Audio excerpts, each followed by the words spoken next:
Hi guys, today we're going to read chapter 24. I'm sitting out on my porch. It's raining. You might see you might hear some cars drive by. Chapter 24 is on page 141. Mahmoud, Izmir, Turkey, 2015, 11 days from home. God help us, that is what we're to ride in, Mahmoud's father said.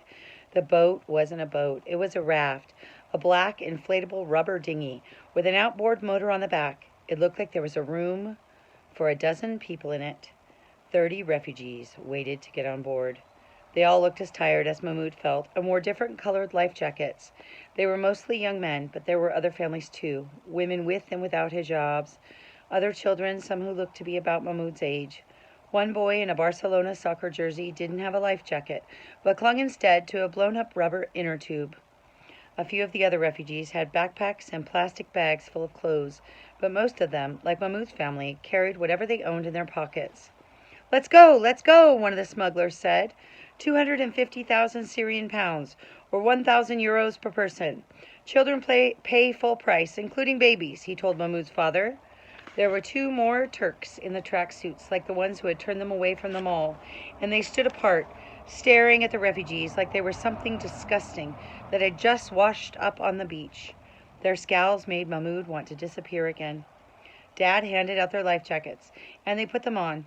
Mom stared out at the black dinghy bobbing in the gray-black Mediterranean seawater. She grabbed her husband's arm. What are we doing, Yusuf? Is this the right decision? We have to get to Europe, he said. What choice do we have? God will guide us. Mahmoud watched as his father pushed the cash they'd saved into the hands of one of the smugglers. Then Mahmoud and his family followed his dad to the dinghy and they climbed on board. Walid and his mother sat down in the bottom of the dinghy, his mother holding Hana tight in her arms. Mahmoud and his father sat on one of the inflated rubber edges, their backs to the sea.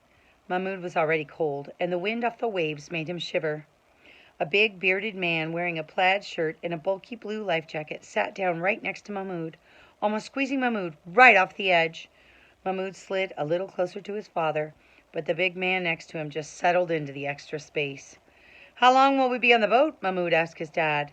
Just a few hours, I think. It was hard to tell on the phone. Mahmoud nodded. The phones and chargers were safely sealed away in plastic bags in his parents' pockets, just in case they got wet.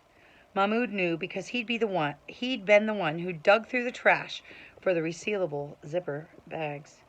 We don't have to get all the way to the Greek mainland, Dad said. Just the Greek island of Lesbos, about 100 kilometers away. Then we're officially in Europe, and we could take a ferry from there to Athens. When the smugglers had packed the dinghy full of refugees, they pushed it out to sea. None of the smugglers came with them. If the refugees were going to get to Lesbos, they were going to have to do it for themselves. Does anyone know if dinner is served on this cruise? Mahmoud's father asked, and there were a few nervous laughs.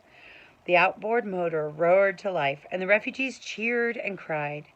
Dad hugged Mahmoud, then reached down to hug Mom, Walid, and Hana.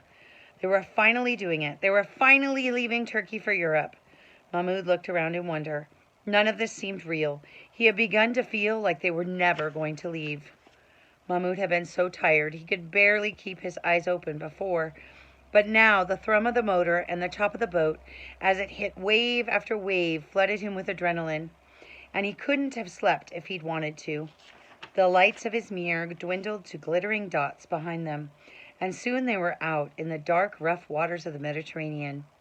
Phone screens glowed in the darkness, passengers checking to see if they could tell where they were. The roar of the engine and the whip-blinding sea spray made it impossible to have any kind of conversation. So Mahmoud looked around at the other passengers instead. Most of them kept their heads down and eyes closed, either muttering prayers or trying not to get sick, or both. The dinghy began to toss, not just front to back, but side to side, in a sort of rolling motion, and Mahmoud felt the bile rise in the back of his throat. On the other side of the dinghy, a man shifted quickly to vomit over the side. Watch out for the Coast Guard! The big man next to Mahmoud shouted over the noise. Turks will take us back to Turkey, but Greeks will take us to Lesbos. Mahmoud didn't know how anybody could see anything in the dark, cloud-covered night, but it helped his seasickness to look outside instead of inside the boat. It didn't help his growing sense of panic, though.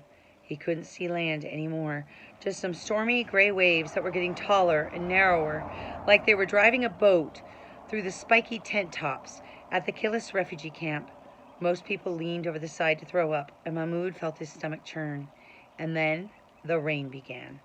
It was a hard, cold rain that plastered Mahmoud's hair to his head and soaked him down to his socks. The rain began to collect in the bottom of the dinghy, and soon Mahmoud's mother and others were sitting in the centimeters of shifting water. Mahmoud's muscles began to ache from shivering and holding the same tight position for so long, and he wanted nothing more than to get off this boat. "We should turn back," someone yelled.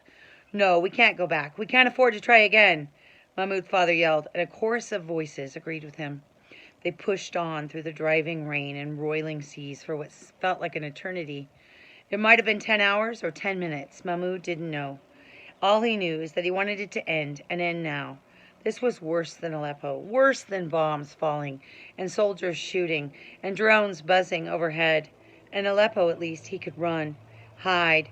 Here he was at the mercy of nature, an invisible brown speck in an invisible black rubber dinghy in the middle of a great black sea. If he wanted to, the ocean could open its mouth and swallow him, and no one in the whole wide world would ever know he was gone. And that's exactly what it did. "I see rocks!" someone at the front of the dinghy yelled, and there was a loud boom, like a bomb exploding, and Mahmoud went tumbling into the sea. And that is it for today. I hope you guys are doing great.